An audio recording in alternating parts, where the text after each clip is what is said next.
Thank you جناب speaker. سب سے پہلے میں چمن کے 30 جولائی کے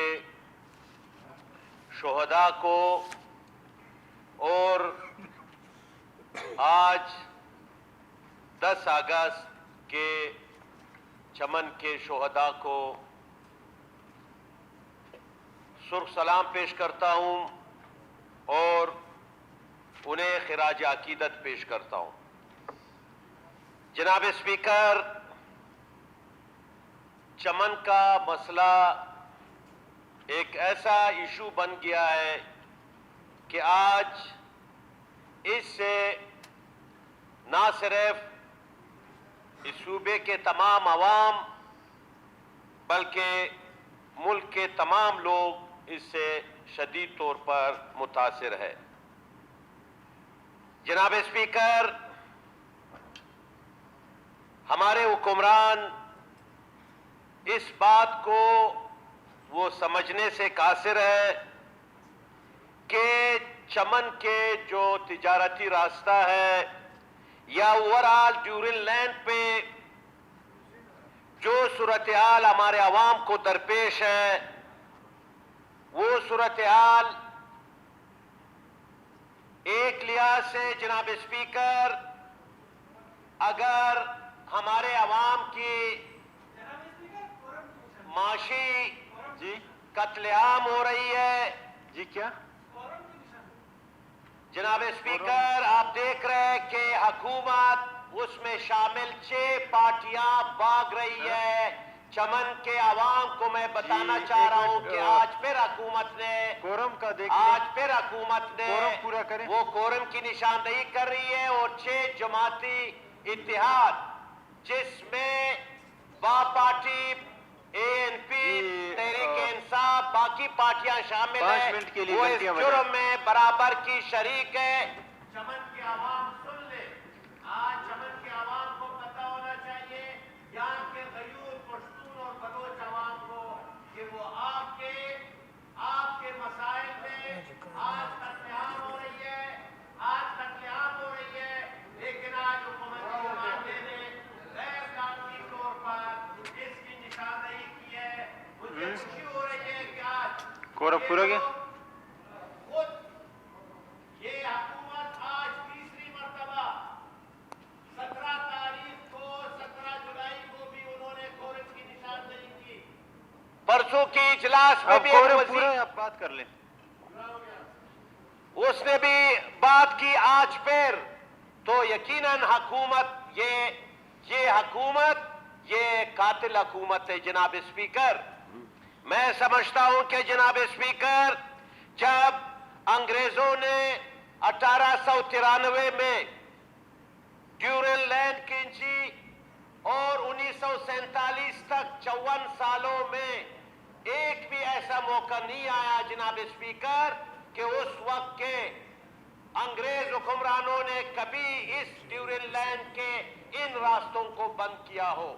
اس کے بعد جب اس ملک کا قیام آیا جناب اسپیکر، آج تک ان 73 سالوں میں بھی کوئی ایسا موقع نہیں آیا جناب اسپیکر کہ انہوں نے عوام کے آمد و رفت پہ پابندی لگائی ہو. ان 127 سالوں میں جناب اسپیکر عوام آتے جاتے رہے. اس لیے جناب اسپیکر کیا آپ تفتان سے اٹھا لیں، وہاں جو بلوچ قبائل ہے، محمد حسنی، اس کے بعد سنجرانی، اس کے بعد مینگل، اس کے بعد جو پشتون افغان ٹرائب ہے بڑے، اس کے بعد اچکزے، نورزے، اس کے بعد کاکڑ، اس کے بعد سلیمان خیل جناب اسپیکر، اس کے بعد وزیر مسعود، اور پھر آپ جا کر کے آفریدی، شنوارے، مومن اور وہ باجوڑ تک، یہ تمام علاقے ایسے جناب اسپیکر کہ یہ تمام قبائل عوام یہ منقسم ہے. گاؤں اس طرف ہے جناب اسپیکر، گاؤں اس طرف ہے اور قبرستان ڈیورن لینڈ کے اس طرف ہے. جناب اسپیکر گاؤں اس طرف ہے، مسجد اس طرف ہے, اگر اس طرف گاؤں ہے تو وہ مسجد وہاں پر ہے. یہ پورا سلسلہ جناب اسپیکر چلتا رہا. ایون جناب اسپیکر جب انگریز حکمرانوں کو یہ ڈر ہوا جناب اسپیکر کہ جرمن یہاں افغانستان سے, کندھار سے, ویش سے, بولدک سے یہاں انڈیا پر اس وقت جب دوسری جنگ عظیم تھی کہ حملہ کرنے والے ہیں, تو جناب اسپیکر آپ اگر گئے ہو کبھی, یقیناً آپ گئے ہوں گے چمن کوشک کے ٹاپ پر ان تمام علاقوں میں بڑے بڑے مورچے قائم کیے گئے. آج بھی وہ مورچے قائم ہیں اور ایسے بنائے گئے کہ شاید کسی بم سے بھی وہ ختم نہ ہو. مورچے انگریز نے بنائے لیکن نیچے ڈیورن لینڈ پر کوئی پابندی نہیں تھی جناب اسپیکر. لوگ آتے رہے, تجارت ہوتی رہی, عزیز و اقارب ایک دوسرے سے ملتے رہے جناب اسپیکر. پھر یہ کیا آفت آ گئی جناب اسپیکر کہ ایک دم گزشتہ 4-5 ماہ سے یہ تجارتی راستہ بند ہے اور وہاں کے عوام, وہاں کی پارٹیوں نے وہاں پہ احتجاج کیا کہ آپ اس تجارتی راستے کو آپ کھول دیں. جو 2 مارچ لاک ڈاؤن سے پہلے جو صورتحال تھی اس صورتحال کے مطابق اس تجارتی راستے کو آپ کھول دیں. اس لیے جناب اسپیکر پورے ہزاروں لوگ اس تجارت سے وابستہ ہے. بالخصوص ضلع قلعہ عبداللہ کے عوام, وہ ہزاروں لوگ وہاں جاتے ہیں اور شام کو واپس آتے ہیں. ان کی وہاں ویش میں دکانیں ہیں, تجارت ہے, پورا ہزاروں لوگ اس سے منسلک ہیں جناب اسپیکر. پھر یہ وہاں احتجاج ہوتا رہا, وہاں سیاسی پارٹیوں نے احتجاج کیا اور حکومتی ٹیم گئی اور یہاں پر بحث کا اس دن ہم نے کوشش کی لیکن بحث نہیں ہو سکا.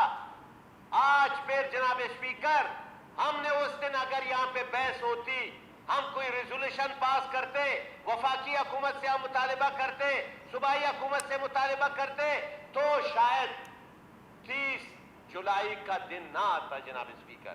جناب اسپیکر 30 جولائی کو حکومت پاکستان نے اعلان کیا کہ 29 اور 30 جولائی کو جو تجارتی راستہ ہوگا وہ 2 دن کے لیے جذبہ خیر سگالی کے طور پر حکومت نے کہا کہ ہم کھول دیں گے. لوگ آ گئے, کہاں سے لوگ آ گئے, جو وہاں جا رہے تھے, وہ لوگ جو وہاں پھنسے ہوئے تھے وہ یہاں آنا چاہ رہے تھے. لوگ جمع ہو گئے, ہزاروں لوگ جمع ہو گئے جناب اسپیکر. خواتین آ گئی, بچے اس میں شامل تھے. لوگ جب آ گئے صبح تو یکایک آنن فانن کسی کا حکم آیا خاص لوگوں کا کہ یہ دروازہ بند کر دو. وہاں خواتین تھی, وہاں بچے تھے, 42 ڈگری سینٹی گریڈ وہاں گرمی تھی جناب اسپیکر. کھلے آسمان تلے دھوپ, وہاں لوگ تھے. تو ظاہر سی بات ہے ہزاروں لوگ تھے جناب اسپیکر. اس میں پہلے ایک بچی کی ڈیتھ ہو جاتی ہے جس کی وجہ سے یقیناً وہاں پہ ہلچل ہوا. اور اس کے بعد جناب اسپیکر یہ سب کچھ سوشل میڈیا پہ موجود ہے, کوئی غلط فہمی پہ نہیں ہوئی ہے. سوشل میڈیا پہ سب کچھ موجود ہے کہ وہاں فائرنگ کا سلسلہ ایف سی نے شروع کیا اور بیر نہتے بے گناہ, لا تعلق اور معصوم شہریوں کو نشانہ بنایا گیا جناب اسپیکر. اور اس دن پھر آپ نے دیکھا کہ ایک خاتون کی شہادت ہوتی ہے اور باقی لوگوں کے 6 لوگ وہاں شہید ہوتے ہیں, 15-20 سے زائد وہاں پر لوگ زخمی ہوتے ہیں جناب اسپیکر. پھر 31 جولائی کو حکومتی کمیٹی جاتی ہے جناب اسپیکر, اور حکومتی کمیٹی وہاں لوگوں کو یقین دلاتے ہیں کہ آپ کے جو مطالبات ہیں وہ مطالبات حکومت تسلیم کرے گی. ہوا یہ کہ جوڈیشل کمیشن بنایا جائے گا ہائی کورٹ کے معزز جج صاحبان کے, وہ جوڈیشل کمیشن بنے گا. اور جوڈیشل کمیشن کے بعد اور پھر جناب اسپیکر 2 مارچ کی جو حالت تھی, جو وہاں تجارتی راستے 2 مارچ کے